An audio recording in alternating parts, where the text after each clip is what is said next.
باب الاعتمار بعد الحج بغیر ہدی، حج کے بعد عمرہ کرنا بغیر ہدی کے.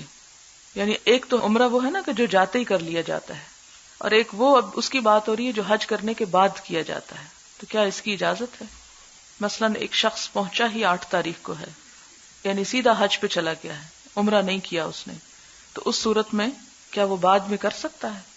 حدثنا محمد بن المثنى حدثنا يحيى حدثنا هشام قال اخبرني ابي قال اخبرتني عائشة رضي الله عنها قالت خرجنا مع رسول الله صلى الله عليه وسلم موافين لهلال ذي الحجة فقال رسول الله صلى الله عليه وسلم من احب ان يهل بعمرة فليهل ومن احب ان يحل بحجة فليهل ولولا انی اہدیت الاہللت بعمرة.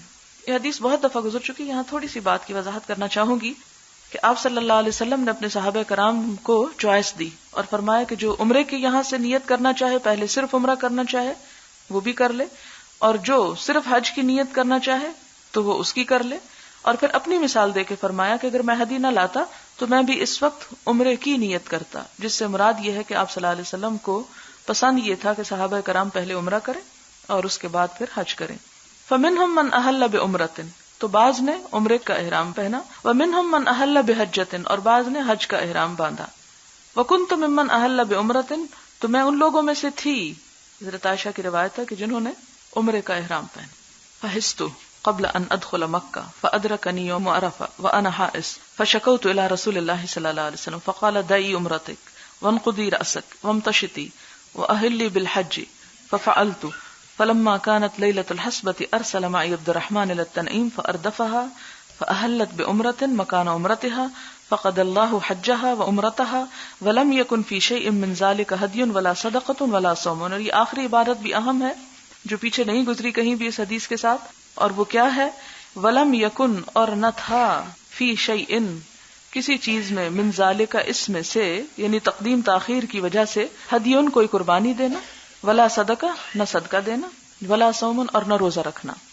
یہ حدیث گزری تو کئی دفعہ. یہاں اس کو کس اینگل سے پیش کیا گیا کہ اگر کوئی شخص ایسے موقع پہ حج کرتا ہے کہ جیسے عام طور پہ پیریڈز خواتین کو شروع ہو جاتے ہیں اور حج تمتع کی نیت ہے، پہلے حج ہی کیا، عمرہ نہیں کر سکے، تو کیا بعد میں عمرہ ہو سکتا ہے؟ تو اس کی یہاں دلیل آئے گی کہ عمرہ بعد میں بھی ہو سکتا ہے. یہ کسی اور ریزن سے اگر کوئی شخص پہلے صرف حج کر لیتا ہے اور بعد میں عمرہ کرتا ہے تو اس کا عمرہ بھی ہو جائے گا.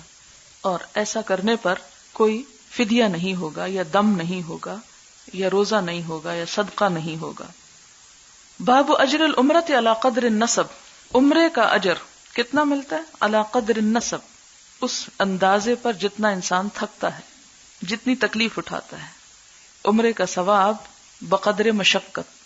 حدثنا مسدد حدثنا یزید بن زرع حدثنا ابن عون عن القاسم ابن محمد وعن ابن عون عن ابراہیم عن الاسود قالت عائشة رضی اللہ عنہا یا رسول اللہ یصدر الناس بنسکین واسدر بنسک. حضرت عائشہ رضی اللہ تعالی عنہا کہتی ہیں کہ یا رسول اللہ، لوگ لوٹیں گے، پلٹیں گے، بنسکین، 2 عبادتوں کے ساتھ، واسدر بنسک، اور میں صرف ایک نیکی لے کے جاؤں گی، ایک عبادت کر کے جاؤں گی. فقیل لہا انتظری، آپ نے فرمایا انتظار کرو. فاذا طہرتی، جب پاک ہو جاؤ، فخرجی الی التنعیم، تو تنعیم چلی جاؤ. واہلی، پھر احرام باندھو. ثم اتینا، پھر آ جانا ہمارے پاس، بمکان کذا، فلاں جگہ پر. ولکنھا، لیکن ساتھ ہی آپ نے یہ بھی فرما دیا، اب اس حدیث میں یہ نئی عبارت آئی ہے، ولکنھا، لیکن وہ، علی قدر نفقتک، تمہارے خرچ کرنے کے اندازے پر ہے، او نسب کی، یا تمہاری تکلیف کے مطابق. اس سے کیا پتہ چلتا ہے کہ آپ صلی اللہ علیہ وسلم نے ان کو عمرہ تو کروا دیا، لیکن ساتھ ہی یہ فرمایا کہ اس کا ثواب اتنا نہیں ہوگا جتنا اس شخص کے عمرے کا ثواب جو دور دراز کی جگہ سے آتا ہے، تھک کر، پیسے لگا کر. مثلاً آپ دیکھیں کہ آپ میں سے کچھ لوگ کسی جاب کے سلسلے میں، کسی کام کے سلسلے میں، کسی تعلیم کے سلسلے میں مکہ رہ رہے ہیں یا مدینہ میں رہ رہے ہیں، تو پاکستان میں رہنے والوں کی نسبت ان کو زیادہ عمروں کے مواقع میسر ہیں. اب یہ ہے کہ ایک شخص اگر مکہ میں رہتا ہے اور ہر ہفتے میں ایک عمرہ کر لیتا ہے تو ٹھیک ہے، وہ تعداد میں تو ثواب ہو جائے گا. لیکن ایک شخص جو اسپیشلی پاکستان سے اپنا گھر بار چھوڑ کر، پیسے لگا کر اور سفر کی مشقت اٹھا کر وہاں پر پہنچتا ہے اور عمرہ کرتا ہے، خواہ وہ ایک ہی کرتا ہے، لیکن اس کا اجر اور ثواب جو ہے مختلف ہے اس کی نسبت جو شخص وہاں رہنے والا ہے یا لوکل ہے۔ اب دیکھیں کہ آپ صلی اللہ علیہ وسلم کے ایک جملے نے ایک بہت بڑی چیز کو واضح کر دیا۔ اب اس میں یہ ہے کہ یہ بات بھی یاد رہے کہ یہ ایک مستقل کلیہ نہیں ہے کہ ہر وہ عبادت جس میں انسان زیادہ پریشان ہو اس کی جزا بھی زیادہ ہے۔ اللہ تعالیٰ نے رمضان کو ہمارے لیے ایک نعمت بنایا کہ جس میں ہم ایک فرض پڑھتے ہیں تو 70 فرض کے برابر اجر مل جاتا ہے۔ لیلۃ القدر جس کو نصیب ہو جائے تو اس ایک رات کی نیکی جو ہے وہ کئی راتوں پہ بھاری ہے۔ تو یہ پھر ڈیپینڈ کرتا ہے، اور اصل چیز تو اللہ تعالیٰ کی توفیق ہے جو انسان کو میسر آئے۔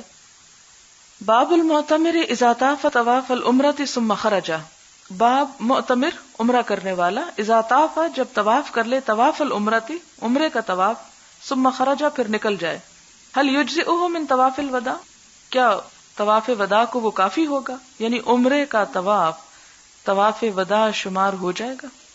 اور یہ کیوں سوال اٹھا کہ جیسے حضرت عائشہ رضی اللہ تعالی عنہا نے بعد میں عمرہ کیا اور پھر اس کے بعد وہ روانہ ہو گئی، تو اس پر یہ احتمال پیدا ہوا کہ کیا انہوں نے طواف وداع کیا تھا یا بعد میں جو عمرہ کیا تھا اسی کے طواف کو آخری طواف قرار دیا گیا۔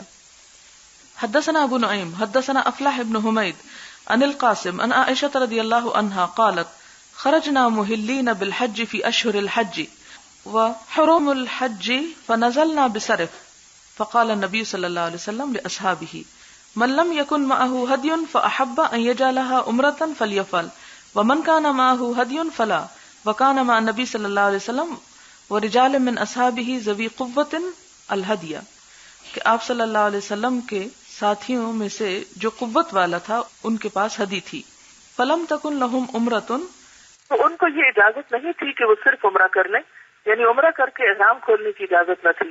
فدخل علی النبی صلی اللہ علیہ وسلم وانا ابکی فقال ما یبکیک قلت سمعتک تقول لاصحابک ما قلت، کہنے لگی کہ میں نے سنا تھا جو آپ اپنے ساتھیوں سے کہہ رہے تھے، فمنعت العمرہ، مجھے تو عمرے سے روک دیا گیا، قال وما شأنک، تمہارا کیا معاملہ ہے، قلت لا اصلی، میں نے کہا میں نماز نہیں پڑھ سکتی، قال فلا یضرک، آپ نے فرمایا تمہیں کوئی نقصان نہیں، انت من بنات آدم، تم آدم کی بیٹیوں میں سے ہو، کتب علیک، تم پہ بھی وہی چیز لکھ دی گئی، ما کتب علیہن، جو ان پر لکھ دی گئی، فکونی فی حجتک، تو ہو جاؤ اپنے حج میں، یعنی حج کی نیت کر لو اب، عسى اللہ ان یرزقکھا، امید ہے کہ اللہ تعالیٰ وہ بھی تمہیں نصیب کرے گا، کیا وہ عمرہ۔ قالت، کہنے لگی، فکنت حتی نفرنا من منی، کہ ہم جب منا سے نکلے، فنزلنا المحصب، محصب میں اترے، فدعا عبد الرحمن، تو آپ صلی اللہ علیہ وسلم نے ان کے بھائی عبد الرحمن کو بلایا، فقال اخرج باختک الحرم، آپ نے فرمایا اپنی بہن کو حرم سے باہر لے جاؤ، فلتحل بعمرۃ ثم افرغا من طوافکما انتظرکما ہاہنا، اپنے طواف سے فارغ ہو جانا، میں تمہارا فلاں جگہ انتظار کروں گا، فاتینا جوف اللیل، تو ہم آدھی رات کو آئے، فقال فرغتما، آپ نے پوچھا کہ تم لوگ فارغ ہو گئے، قلت نعم، میں نے کہا جی ہاں، فنادى بالرحیل فی اصحابہ، تو آپ نے اپنے ساتھیوں کو کوچ کرنے کو کہا، فارتحل الناس، تو لوگ چل پڑے، ومن طاف بالبیت، اور جس نے بیت اللہ کا طواف کیا، قبل صلاۃ الصبح، صبح کی نماز سے پہلے، ثم خرج موجہا الی المدینہ، پھر آپ مدینہ کی طرف چل دیے۔ یعنی یہاں پر صرف چلے جانے کا ذکر کیا گیا ہے، جبکہ صحیح مسلم کی روایت میں اس کی تفصیل آتی ہے، اور وہ یہ ہے کہ آپ نے بیت اللہ کا طواف کیا اور پھر چلے، یعنی طواف وداع کیا آپ نے، یعنی عمرے کا طواف کافی نہیں ہے، طواف وداع الگ طور پر کیا جانا چاہیے۔ باب یفعل فی العمرۃ ما یفعل فی الحج، عمرے میں کیا ہوتا ہے، عمرے میں وہی کچھ کرے جو حج میں کیا جاتا ہے، یعنی حج اور عمرے کا فرق یہ ہے کہ حج میں انسان عرفات، مزدلفہ اور منا میں جاتا ہے، جبکہ عمرے میں ان مقامات پر نہیں جاتے۔ اس کے علاوہ باقی مناسک جو ہیں، یعنی احرام پہننا اور ان تمام چیزوں کو اپنے لیے حرام کرنا جو حرام کی گئیں، وہ اسی طرح ہوں گی جس طرح حج میں ہوتی ہیں۔ حدثنا ابو نعیم حدثنا حمام حدثنا عطاء قال حدثني صفوان بن يعلى بن امیہ عن ابیہ ان رجلا اتى النبي صلی اللہ علیہ وسلم وهو بالجعرانہ، ایک شخص نبی صلی اللہ علیہ وسلم کے پاس آیا جبکہ آپ جعرانہ کے مقام پر تھے، وعلیہ جبۃ، اور اس کے اوپر ایک جبہ یعنی چغا تھا، وعلیہ اثر الخلوق، اور اس پر خوشبو کا نشان تھا، او قال صفرتن، یا کہا گیا کہ زردی کا نشان تھا، زرد رنگ کی خوشبو ہوگی اس لیے. فقال، تو اس نے پوچھا، کیف تأمرنی، آپ مجھے کس طرح حکم دیتے ہیں، ان اصنع فی عمرتی، کہ میں اپنے عمرے کو کروں. فانزل اللہ علی النبی صلی اللہ علیہ وسلم، اللہ تعالیٰ نے نبی صلی اللہ علیہ وسلم پر وحی اتاری. فستر بثوب، تو آپ کو ایک کپڑے سے ڈھانپ دیا گیا، یعنی آپ نے اپنے اوپر کپڑا اوڑھ لیا. ووددت انی قد رأیت النبی صلی اللہ علیہ وسلم، اور میری آرزو تھی، میں چاہتا تھا کہ میں نبی صلی اللہ علیہ وسلم کو دیکھ سکوں. وقد انزل علیہ الوحی، حالانکہ آپ پر وحی نازل ہو رہی ہو. فقال عمر، تو حضرت عمر کہتے ہیں، تعال، ادھر آؤ. ایسرک ان تنظر الی النبی صلی اللہ علیہ وسلم، کیا تم کو یہ بات اچھی لگتی ہے کہ تم نبی صلی اللہ علیہ وسلم کو دیکھو. وقد انزل اللہ علیہ الوحی، حالانکہ اللہ تعالیٰ آپ پر وحی نازل کر رہے ہوں، یعنی آپ پر وحی اترتے وقت تم دیکھنا چاہتے ہو. قلت نعم، میں نے کہا جی ہاں. فرفع طرف الثوب، تو انہوں نے اٹھایا کپڑے کا کونا یا ایک طرف. فنظرت الیہ، تو میں نے آپ کو دیکھا. لہو غطیۃ، کہ آپ خراٹے لے رہے تھے. واحسبہ، اور میں سمجھتا ہوں، قالا، کہ اس نے کہا، کا غطیۃ البکری، کہ جس طرح ایک نر نوجوان اونٹ خراٹے لیتا ہے، یعنی بہت زور کی آواز تھی. یہ جو حضرت ابو بکر کا لفظ ہے نا، بکر، تو بکر اصل میں کہتے ہیں نوجوان اونٹ کو، اور نر اونٹنی نہیں، اونٹ. فلما سری عنہ، پھر جب آپ سے افاقہ ہوا، یعنی وحی کا آنا ختم ہو گیا. قالا، کہا، این السائل، سوالی کہاں ہے. ان العمرۃ، عمرے کا، یعنی عمرے کے بارے میں جو پوچھ رہا تھا وہ کہاں پر ہے. اخلا عنک الجبہ، اپنا چغا اتار دو.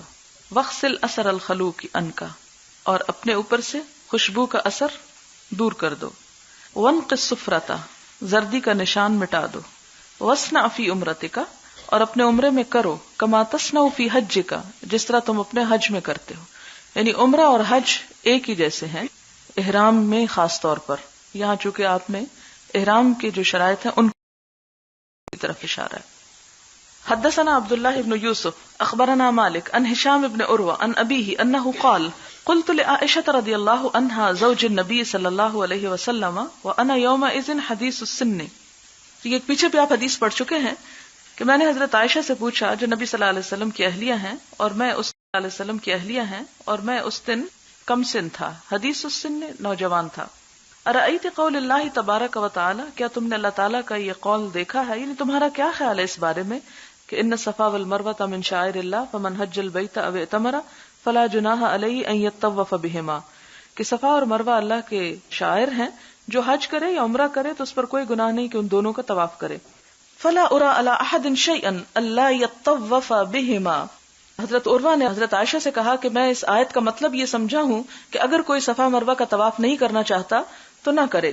فقالت عائشہ، تو حضرت عائشہ کہتی ہیں، کلا، ہرگز نہیں.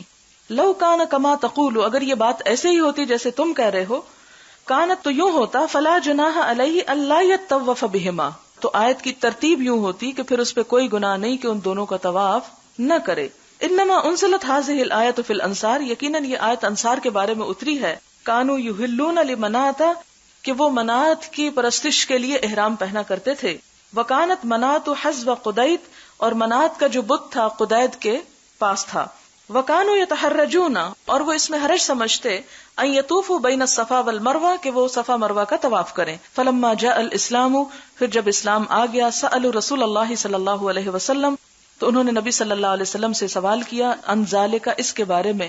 فانزل اللہ تعالی، تو اللہ تعالیٰ نے یہ آیت اتاری، ان الصفا والمروہ من شعائر اللہ فمن حج البیت او اعتمر فلا جناح علیہ ان یطوف بہما. زاد سفیان و ابو معاویہ عن ہشام ما اتم اللہ حج امرئ، کہ نہیں پورا کیا یا پورا سمجھا اللہ تعالیٰ نے کسی بندے کا حج، ولا عمرتہ، اور نہ اس کا عمرہ، ما لم یطف بین الصفا والمروہ، جب تک کہ وہ صفا مروہ کا طواف نہ کر لے. باب متی یحل المعتمر، عمرہ کرنے والا کب حلال ہوگا، یعنی اس کا احرام کب کھلے گا. وقال عطاء عن جابر رضی اللہ عنہ امر النبی صلی اللہ علیہ وسلم اصحابہ ان یجعلوها عمرۃ. حضرت جابر کی حدیث میں ہے کہ آپ صلی اللہ علیہ وسلم نے اپنے صحابہ کرام کو حکم دیا کہ وہ عمرہ قرار دیں اپنی نیت کو، ویطوفوا، اور طواف کریں، ثم یقصروا، پھر وہ بال کو تربائیں، ویحلوا، اور پھر حلال ہو جائیں. یعنی عمرے کا احرام صفا مروہ کے طواف کے بعد بال کو تروانے کے بعد کھول دیا جاتا ہے. حدثنا اسحاق بن ابراہیم عن جریر عن اسماعیل عن عبد اللہ بن ابی اوفا قال اعتمر رسول اللہ صلی اللہ علیہ وسلم، عمرہ کیا نبی صلی اللہ علیہ وسلم نے، واعتمرنا معه، اور ہم نے بھی آپ کے ساتھ عمرہ کیا. فلما دخل مکہ، پھر جب آپ مکہ داخل ہوئے، طاف وطفنا معه، آپ نے طواف کیا اور ہم نے بھی آپ کے ساتھ طواف کیا. واتى الصفا والمروہ، اور صفا اور مروہ کے پاس آئے. واتیناہما معه، اور ہم بھی آپ کے ساتھ آئے. وَكُنَّا نَسْتُرُهُ مِنْ أَهْلِ مَكَّةَ، اور ہم آپ صلی اللہ علیہ وسلم کو اہل مکہ سے چھپا رہے تھے. أَن يَرْمِيَهُ أَحَدٌ، کہ آپ کو کوئی تیر نہ مار دے، یعنی آپ کی حفاظت کر رہے تھے. فَقَالَ لَهُ صَاحِبٌ لِي، تو میرے ایک ساتھی نے مجھ سے کہا، أَكَانَ دَخَلَ الْكَعْبَةَ، کیا آپ کعبہ میں داخل ہوئے تھے؟ قَالَ لَا، تو انہوں نے کہا نہیں. یعنی یہ راوی کہتے ہیں کہ کعبہ میں داخل نہیں ہوئے تھے، اور شاید اس لیے کہ اس موقع پر داخل نہ ہوئے ہوں. قَالَ فَحَدِّثْنَا مَا قَالَ لِخَدِیجَةَ، تو کہتے ہیں کہ اچھا ہمیں وہ حدیث سناؤ جو آپ صلی اللہ علیہ وسلم نے حضرت خدیجہ کے بارے میں کہی تھی، یا حضرت خدیجہ کے بارے میں جو کچھ آپ نے فرمایا تھا اس موقع پر، وہ بات ہمیں بتاؤ. قال، تو آپ نے فرمایا تھا، بشروا خدیجہ ببیت من الجنہ، بشارت دو خدیجہ کو جنت کے ایک گھر کی، من قصب، موتیوں کے. قصب کہتے ہیں خالی موتی، یعنی موتی کے خول کے اندر، ایک معنی یہ ہو سکتا ہے، یا جڑے ہوئے موتیوں والا گھر ہوگا اس کے لیے، یعنی دونوں معنی ہو سکتے ہیں. لا صخب فیہ، جس کے اندر کوئی شور ہنگامہ نہیں ہوگا، کوئی ڈسٹربنس نہیں ہوگی. ولا نصب، اور نہ کوئی مشقت ہوگی، جیسے عموماً عورتوں کو گھروں میں تھکاوٹ لاحق ہوتی ہے مختلف کاموں سے. تو حضرت خدیجہ رضی اللہ تعالی عنہا کے لیے اللہ تعالیٰ نے اتنا بہترین انجام اور اتنی بہترین جزا تیار کر رکھی ہے. اور ایک اور روایت میں آتا نا کہ ایک دفعہ حضرت جبریل علیہ السلام آئے اور انہوں نے حضور صلی اللہ علیہ وسلم کو فرمایا کہ اللہ تعالیٰ نے حضرت خدیجہ کے لیے سلام بھیجا ہے، اور ان کو جنت میں موتیوں کے محل کی بشارت دی ہے. اور یہ بشارت اس لیے تھی کہ سب سے پہلے مسلمان ہوئی، یعنی عورت کو یہ شرف بھی حاصل ہے کہ سب سے پہلے ایمان لائیں. اور اس کے بعد صرف خالی خولی زبانی ایمان نہیں تھا، بلکہ اسلام کے راستے میں بے پناہ قربانیاں کی، اور آپ صلی اللہ علیہ وسلم کو سہارا دیا، تسلی دی، ہمت بندھائی اس وقت جب کہ آپ اس وحی کے بوجھ کی وجہ سے گھبرا رہے تھے اور پریشان ہو رہے تھے. نہ صرف یہ کہ خود تسلی دی اور کہا کہ واللہ ما یخزیک اللہ ابدا، اللہ کی قسم اللہ آپ کو کبھی رسوا نہیں کرے گا. اتنے کانفیڈنس کے ساتھ کہتی ہیں کیونکہ اپنے شوہر کو سب سے زیادہ وہ خود جانتی ہیں. اور صرف یہ نہیں کہا کہ زبانی کلامی تسلی دے دی ہو، بلکہ اس کے بعد اپنے چچا کے بیٹے ورقہ بن نوفل کے پاس لے گئی اور ان سے آپ صلی اللہ علیہ وسلم کی ملاقات کروائی اور ان سے مشورہ لیا، یعنی کاؤنسلنگ کے لیے ان کے پاس لے گئی، جو ان کے خیال میں ایک بہت اچھے عالم تھے، اور انہوں نے بھی آپ صلی اللہ علیہ وسلم کو تسلی دی. اور یہ تو ایک بالکل ابتدائی پہلے دن کی بات ہے.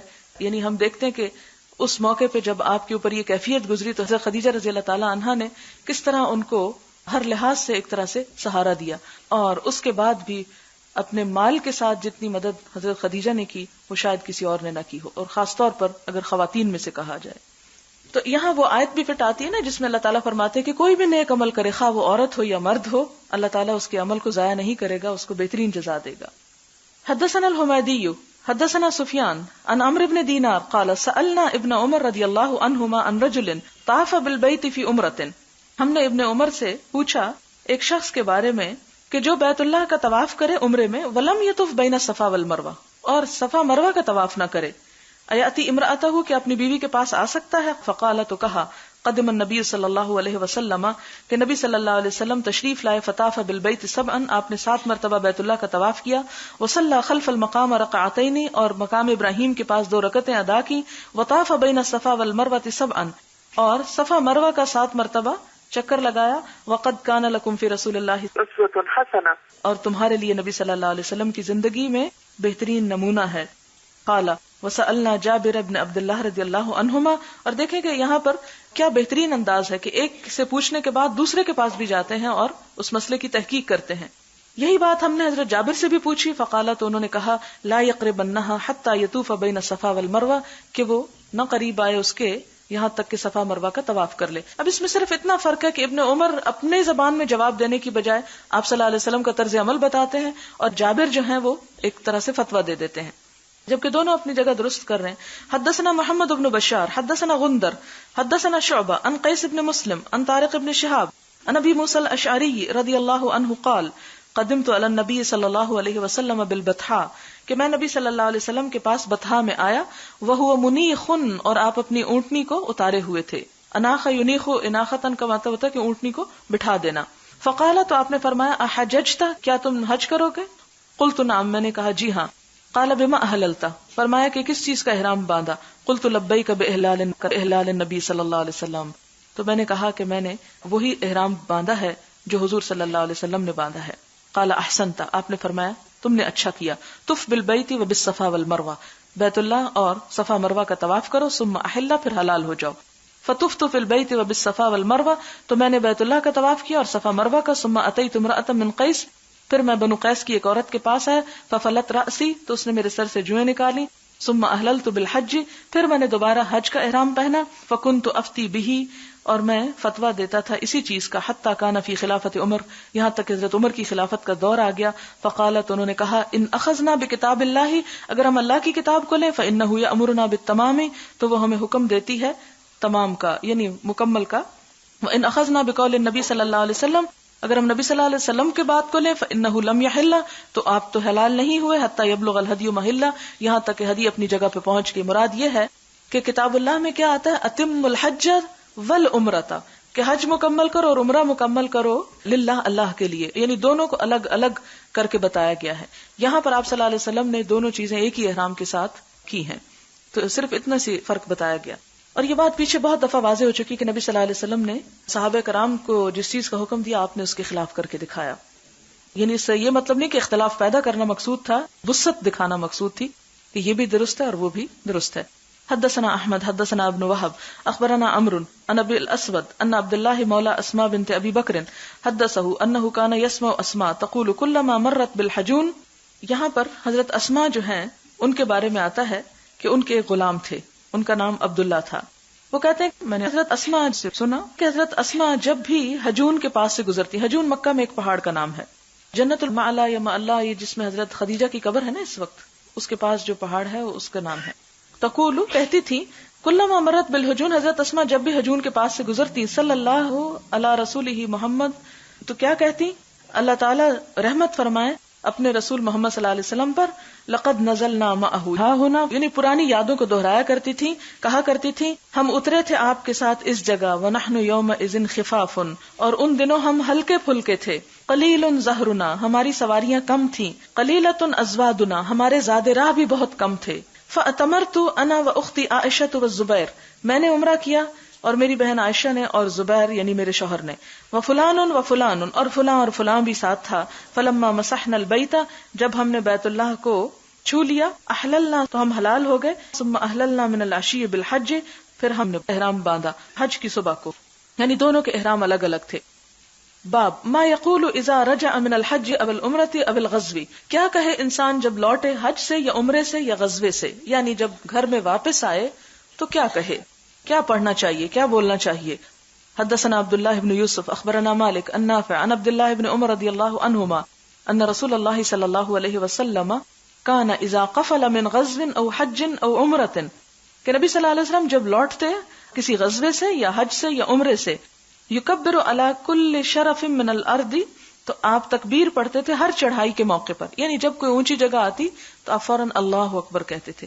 اسی سے وہ عموماً کہتے ہیں نا سیڑھیاں چڑھتے وقت اللہ اکبر پڑھو اور اترتے وقت سبحان اللہ، تو آپ صلی اللہ علیہ وسلم کا یہ طریقہ تھا.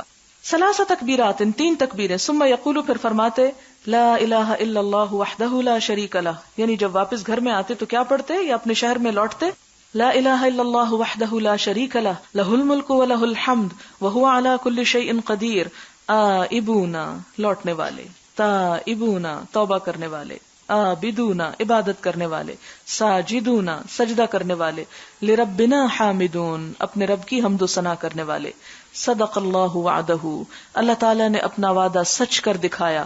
ونصر عبدہ، اور اپنے بندے کی مدد کی. وہزم الاحزاب وحدہ، اور اکیلے ہی تمام لشکروں یا گروہوں کو شکست دے دی. باب استقبال الحاج القادمین، آنے والے حاجیوں کا استقبال کرنا.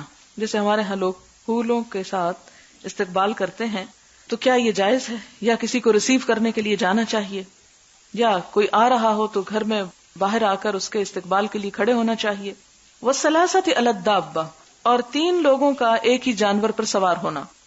حدثنا معل بن اسد حدثنا یزید بن زرع حدثنا خالد عن اکرمہ عن ابن عباس رضی اللہ عنہما قال لما قدم النبی صلی اللہ علیہ وسلم، جب نبی صلی اللہ علیہ وسلم تشریف لائے مکہ تھا، مکہ میں، استقبلتہ استقبال کیا تھا آپ کا، کس نے؟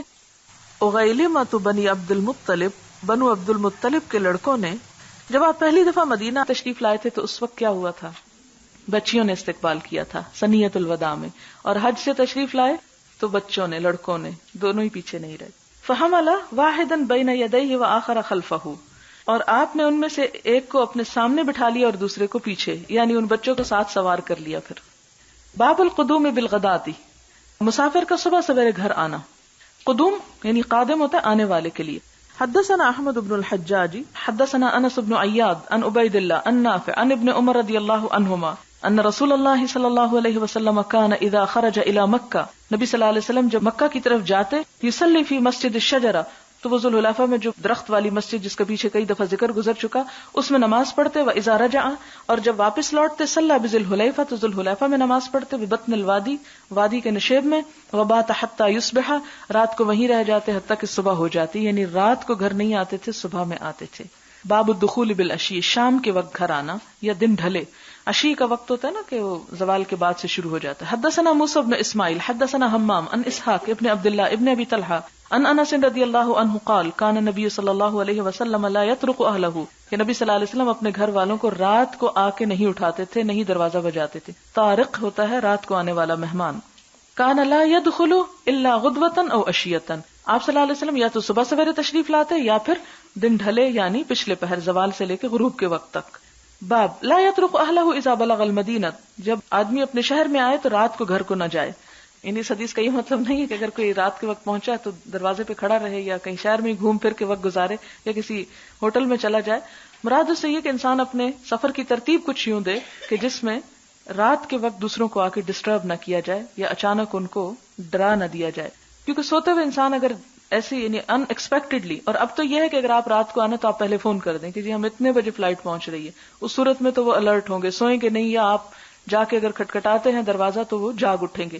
لیکن اس دور میں چونکہ پہلے آنے کی کوئی اطلاع دینے کی صورت نہ تھی، اس لیے خاص طور پر منع کیا گیا کہ دوسروں کو اگر پتہ نہیں آ رہے ہیں، اور عورتیں خاص طور پر اگر گھر میں اکیلی ہیں اور مرد ایک دم لوٹ رہے ہیں تو اس سے دوسروں کو تکلیف دینے والی بات ہے، یعنی نیند کی ڈسٹربنس کے ساتھ خوف زدہ کرنا بھی. حدثنا مسلم بن ابراہیم حدثنا شعبہ عن محارب عن جابر رضی اللہ عنہ قال نہى النبی صلی اللہ علیہ وسلم ان يطرق اہلہ لیلا، نبی صلی اللہ علیہ وسلم نے اس بات سے روکا کہ کوئی شخص رات کے وقت اپنے گھر والوں کا دروازہ کھٹکھٹائے یا واپس آئے. باب من اسرع ناقته اذا بلغ المدینہ، جب کوئی مدینہ کے قریب پہنچے تو سواری کو تیز کر لے. حدثنا سعید بن ابی مریم اخبرنا محمد بن جعفر قال اخبرني حمید انه سمع انس رضی اللہ عنہ یقول کان رسول اللہ صلی اللہ علیہ وسلم اذا قدم من سفر، نبی صلی اللہ علیہ وسلم جب سفر سے لوٹتے، فابصر درجات المدینہ، اور آپ مدینہ کی چڑھائیاں دیکھتے. درجہ کہتے ہیں سٹیپ کو، یعنی سٹیپس یعنی اونچی طرف جانے والے. مدینہ کے بلند جگہیں دیکھتے، چڑھائیاں دیکھتے. اودع ناقتہ، تو اپنی سواری کو دوڑانے لگتے یعنی شوق میں. وان کانت دابۃ حرکھا، اور اگر کوئی جانور ہوتا تو حرکھا، اس کو ایڑ لگاتے. قال ابو عبداللہ زاد الحارث بن عمیر عن حمید حرکھا من حبھا، کہ اس کو تیز کرتے تھے اس کی محبت یعنی مدینہ کی محبت کی وجہ سے.